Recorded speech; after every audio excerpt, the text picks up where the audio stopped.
Selamat malam. Hari ini kita akan diskusi tentang elektromagnetik. Sebagian yang kita diskusikan nanti mungkin sudah didapat saat fisika dasar 2, tetapi karena memang sangat berhubungan, tetap akan kita diskusikan. Kita mulai saja dengan elektromagnetik.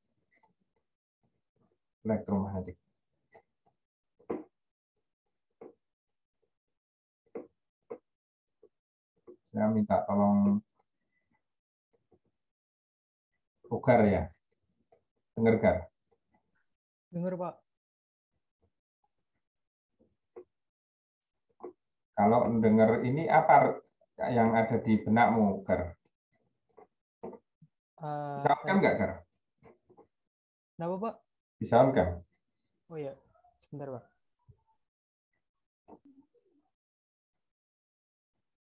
Apa, Gar, kalau dengar kata ini? Ada dua besaran, Pak. Ada elektrik dan magnet.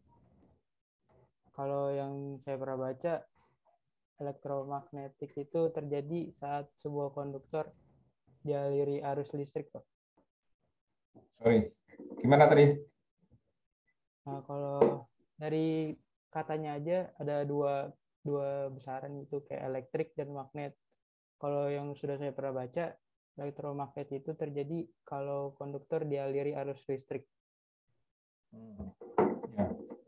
Jadi secara gampang, ini kan ada dua ya, listrik dan magnet.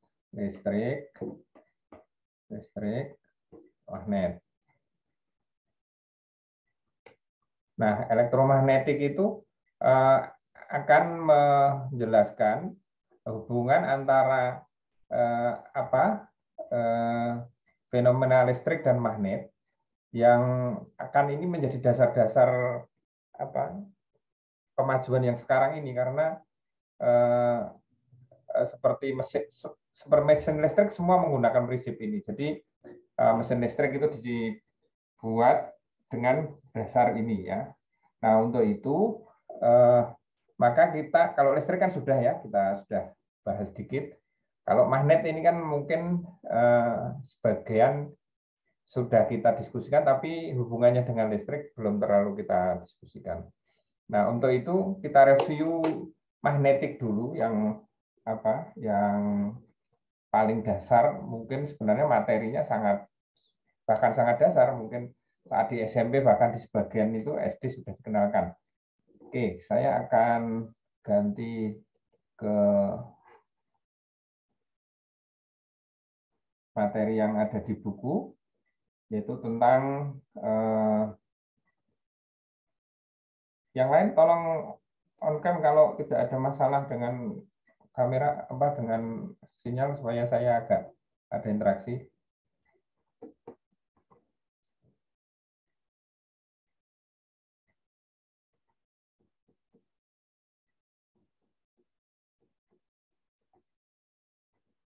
Ya, jadi magnet itu pada dasarnya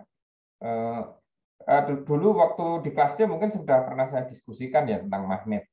Bahkan magnet itu sendiri diambil dari kata apa dan sebagainya, itu nanti tolong dibaca ulang ya. Sebenarnya kan itu diambil dari tempat didapatkannya ya, di magnesia. Oke, jadi magnet itu punya dua sifat dasar. Yang pertama, kalau dalam keadaan bebas, dia posisinya itu dia akan kutub-kutubnya itu kalau diberi kebebasan untuk bergerak, itu akan mengarah ke kutub utara dan kutub selatan bumi ya. Nah, mana yang di utara dan di selatan dari magnet itu sudah pernah didiskusikan. Masih ingat, Gar? Masih, Pak. Kutub utara magnet ada di mana? Kutub utara ada di bawah, Pak. Di Ya? tempat, kalau di rangkaian tempat arus pertama kali lewat, Pak. Jadi kalau itu loh, kompas kita tahu itu, kutub utaranya kompas itu kan akan berada di mengikuti utara selatannya bumi kan ya, itu ya. Iya, Itu Pak. yang dimaksud ya. Nah, kemudian flux magnet ya, itu juga dulu sudah kita diskusikan. Yang bentuknya, yang membentuk garis gaya itu kan dulu di SD atau SMP itu pernah di apa, bahkan digambarkan, diilustrasikan dengan membuat apa, biji besi, kemudian ditaruh magnet, itu kan kemudian akan membentuk itu ya, membentuk flux magnetnya itu, garis gaya magnetnya itu. Ini ngulang semua ini ya. Ini juga tadi sudah berhubungan dengan yang tadi ya. Kemudian ini juga sudah kita ketahui mestinya. Nah, ini ya. Sekarang bagaimana hubungannya ya dengan listrik ya. Jadi kalau tadi kan magnet alam tuh ya. Nah, kalau kita tidak mempunyai magnet alam pun ya, itu sebenarnya kita bisa membuat magnet buatan yang kita sebut sebagai elektromagnetik ya, yang dasar-dasarnya nanti akan kita singgung juga ya. Itu dengan apa? Dengan mungkin pernah atau kita skip dulu ke ini ya sebentar.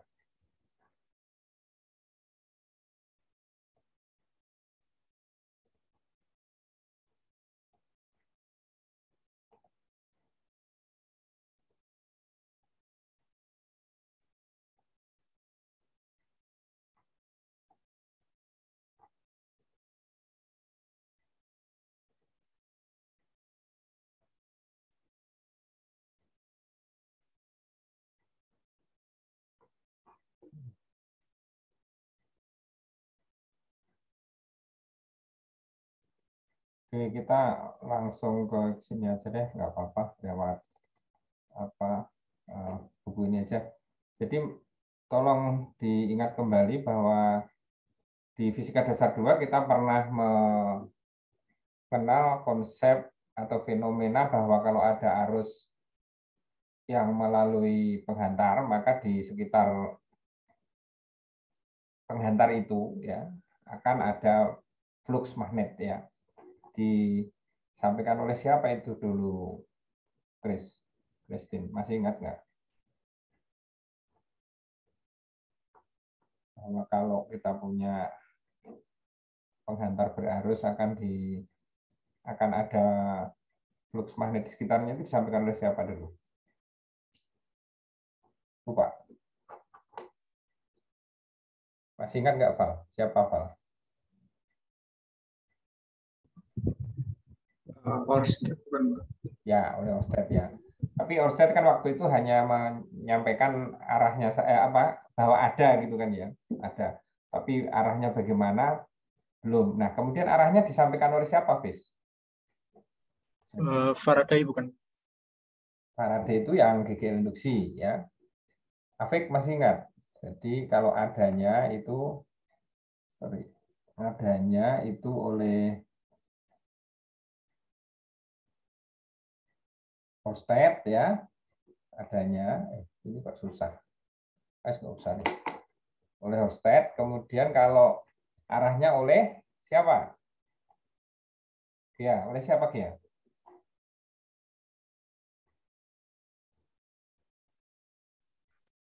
Kurang tahu, Pak. Saya tahunya Faraday aja.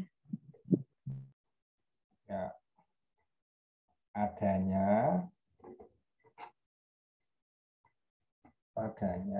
itu tadi oleh Orsted. Ya, tulisannya begitu. Orsted.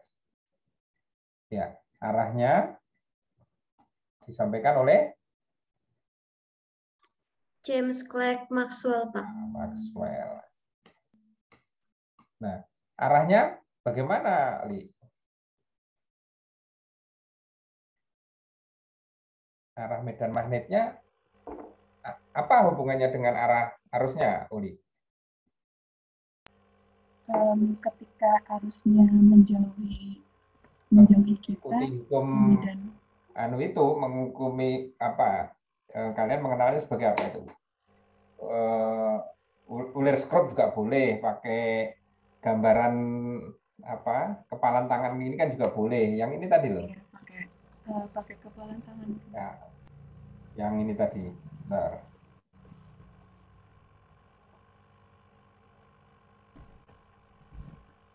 Ya, pakai tangan kanan atau tangan kiri ini sangat bergantung ke arah elektron atau arah arus konvensional ya. Tapi yang jelas kan itu ya. Jadi kalau mau menggunakan, ini kan menggunakan tangan kiri nih. Kalau tangan kiri menggunakan arus elektron atau arus konvensional, Budi? Masih nggak? Elektron, Pak. Ya. Ya, jadi nanti bahwa di sekitar kawat berarus itu akan muncul padan magnet itu disampaikan oleh Oersted, kemudian arahnya oleh Maxwell ya. Menggunakan ini juga boleh, silakanlah yang ini. Ingat, ini kalau menjauhi kita, ini kalau mendekati kita. Nah, kemudian juga yang perlu kita ingat kembali secara cepat adalah ini. Jadi kalau kita punya magnet buatan, ini kan magnet buatan yang dibuat oleh kumparan ini, oleh lilitan ini.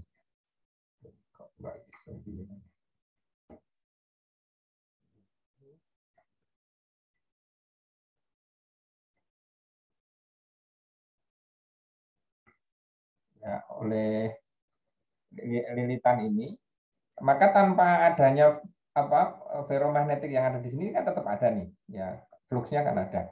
Tetapi kalau kita menambahkan ferromagnetik di sini, maka flux magnet yang dibuat akan lebih banyak. Ini juga tolong diingat kembali ya.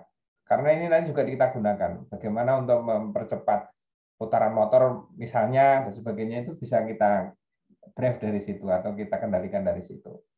Ya. Nah, kemudian ferromagnetik itu bahan yang bagaimana mestinya juga perlu diingat secara cepat bahwa ini yang punya permeabilitas tinggi atau rendah. Permeabilitas tinggi atau rendah, Gar? Tinggi, Pak. Ya. Jadi semacam kanal ya. Kalau tidak ada itu kan akan tersebar jauh ya, Sol.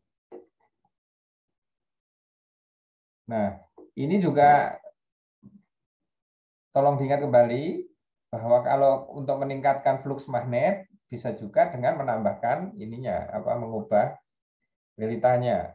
Ya. Kemudian polaritas, saya pikir kita lewati saja. Nah, tegangan induksi nanti kita diskusikan.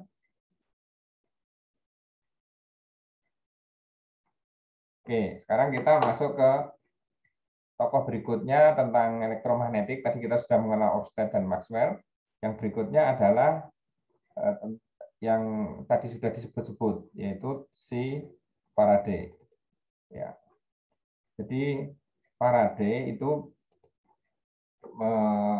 apa namanya ya, terkenal dengan percobaan Faraday-nya yang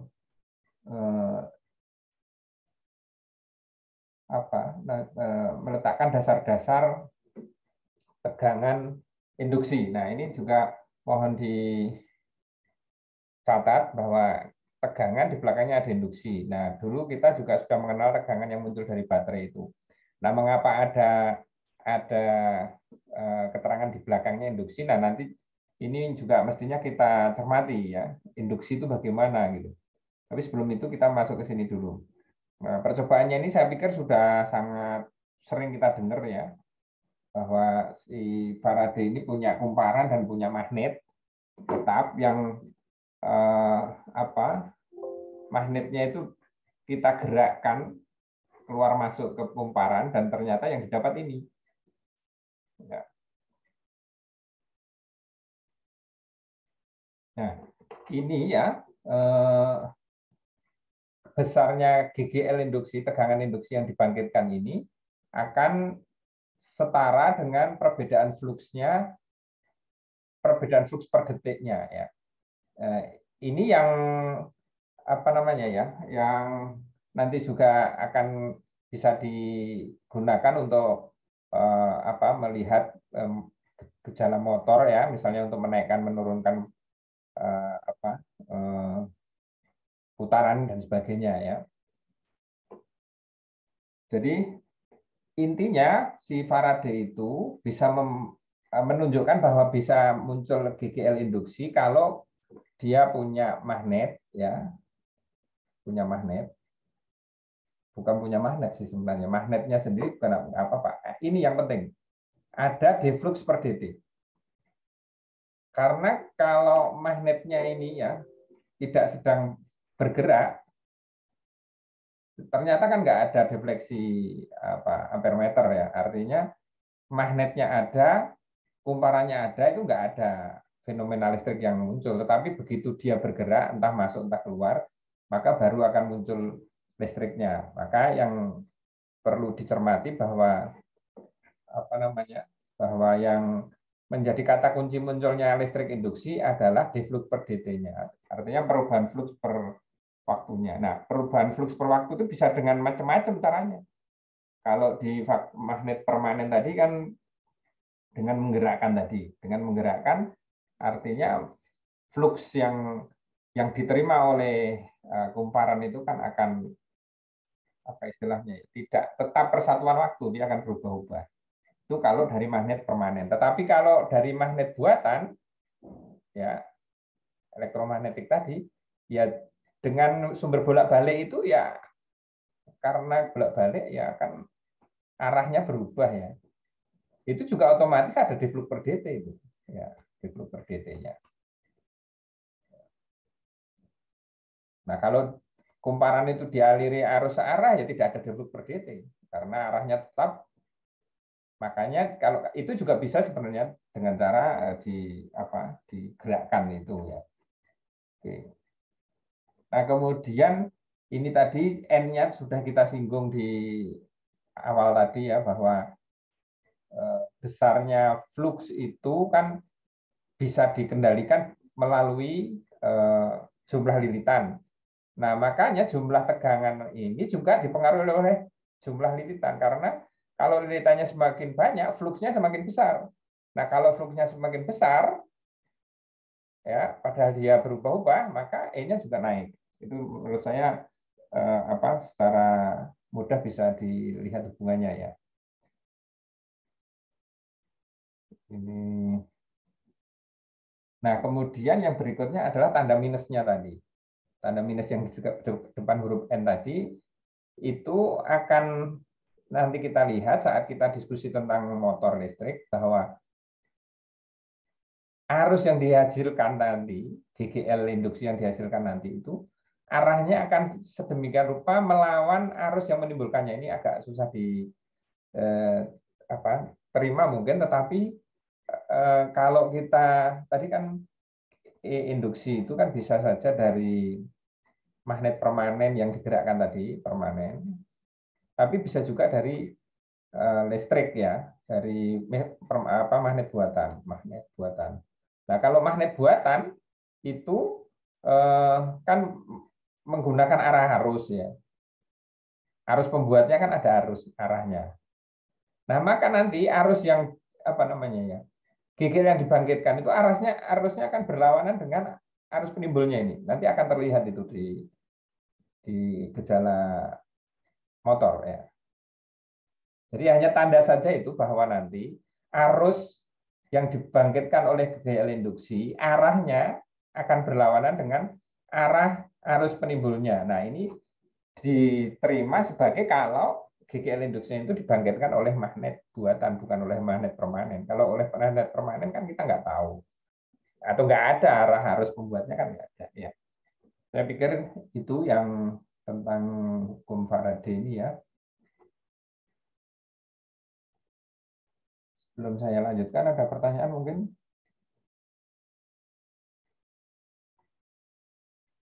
Apalagi yang belum disampaikan?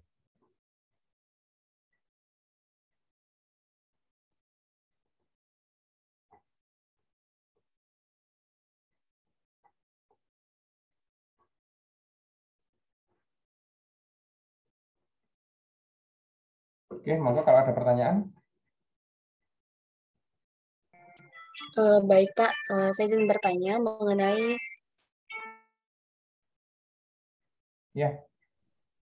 Ya, saya izin bertanya mengenai magnet tadi yang seperti yang ada di buku itu ada dua peristiwa di mana terdapat magnet satu dan peristiwa yang satunya itu terdapat dua magnet yang saling berdekatan atau berhubungan. Yang saya lihat pada gambar pada magnet yang satu itu terdapat lebih banyak flux yang dihasilkan. Sementara yang di magnet yang kedua yang berdampingan atau saling berdekatan itu fluxnya lebih sedikit. Itu apakah diperhatikan Pak juga perbedaannya ataukah bagaimana Pak? maksudnya apa ini ya? Sebentar. Halaman berapa tuh? Pada halaman 133 Pak. 133. Ya, kan tadi pada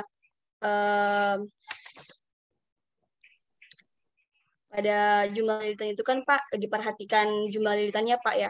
Kalau dia dimasukkan suatu besi itu jumlah kumparannya atau lilitannya lebih banyak. Kalau lilitan lebih banyak Oh, maka ya ya. Yang kamu ya maksud kalau gambar ini, gambar berapa itu? pada gambar 8.3 Pak. 8.3 dan 4.3. Gambar 83. Oh, ini beda enggak sih ya? Maksud yang gambar magnet Pak.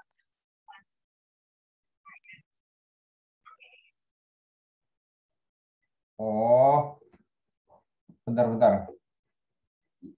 Ini kalau ini nggak ada hubungannya dengan yang tadi ya, Chris.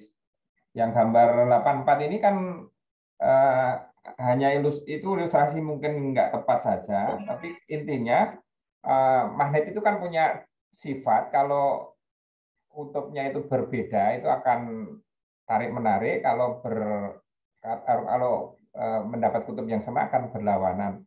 Nah, sebenarnya yang gambar 84 itu nggak ini sih, itu ilustrasi yang mungkin nggak tepat aja. Kalau yang dimaksud Christine itu pengaruh ferromagnetik lah, itu baru. Jadi kalau kita punya kumparan ya yang dialiri arus itu kan membangkitkan magnet. Kalau kita masuki ferromagnetik akan lebih banyak flux magnetnya. Atau kalau tidak ditambah ferromagnetik ingin tambah flux magnetnya maka bisa ditambah lilitannya. Kalau yang ini mungkin nggak tepat ilustrasi aja. Nggak ada hubungannya. Oh iya Pak. Ya Pak, saya pikir tadi juga sama yang sebelumnya Pak juga memiliki hubungan, ternyata tidak ya Pak? Nggak ada. Nah, itu mungkin hanya karena agak mengacaukan jumlah antara yang atas dan bawah gitu ya. Oh, baik Pak. Itu kan yang 83 kan fluxnya lebih banyak. Gitu kan Iya ya. Pak. Oke. Mungkin itu yang agak mengacaukan. Oke, kita lanjutkan ke diskusi berikutnya tentang prinsip generator. Tadi sudah kita singgung sedikit, kita lihat beberapa tokoh yang punya kontribusi terhadap pengembangan generator ini. Faraday sudah kita singgung tadi, Ørsted sudah, Maxwell sudah, perannya masing-masing tadi juga sudah. Faraday itu tentang bagaimana GGL induksi dibangkitkan oleh bisa dengan magnet buatan maupun magnet tetap tadi. Ørsted mendasari itu, yaitu menemukan bahwa di sekitar di sekitar arus yang mengalir pada pengantar ada flux. Nah, Maxwell yang menentukan arahnya tadi ya. Nah, kemudian hubungan di antara ketiganya ketiga besaran yang akan kita diskusikan. Kita kan diskusi tentang generator nih. Nah, kalau generator itu kan fungsinya kan membangkitkan listrik. Kalau kita punya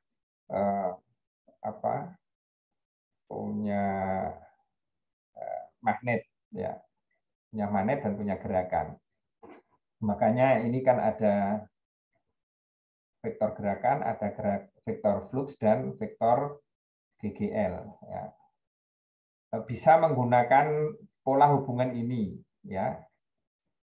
Atau dulu di kelas C saya sempat mengenalkan juga dengan cara yang lain. Mungkin kelas C masih ada yang ingat. Saya mengenalkannya bukan dengan ini kan mungkin agak ribet ya hubungan antara apa jempol, telunjuk sama jari tengah. Dulu sepertinya saya pernah mengenalkan dengan ini ya. Sebentar. Tadi sudah tak share belum sih?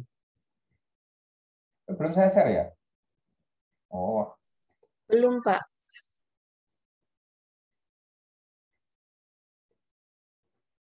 ya ini tadi yang saya sebut.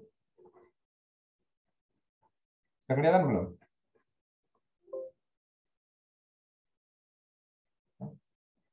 Kelihatan? Di saya belum, Pak. Sebentar. Nanti kalau saya kelewat ngomong nggak ada peraganya, tolong diingetin ya. Ini sudah sampai jauh baru ditahu. Ini selalu gini kenapa nih? Sebentar.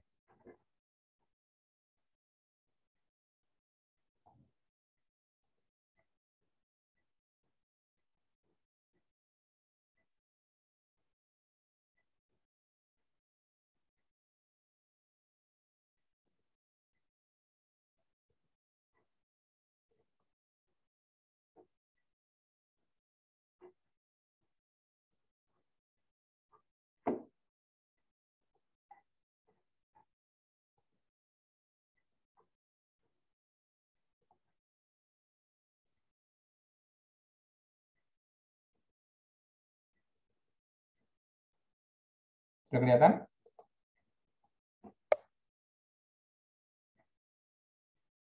Di saya belum, Pak. Di saya juga belum terlihat, Pak. Ini ya. Nah.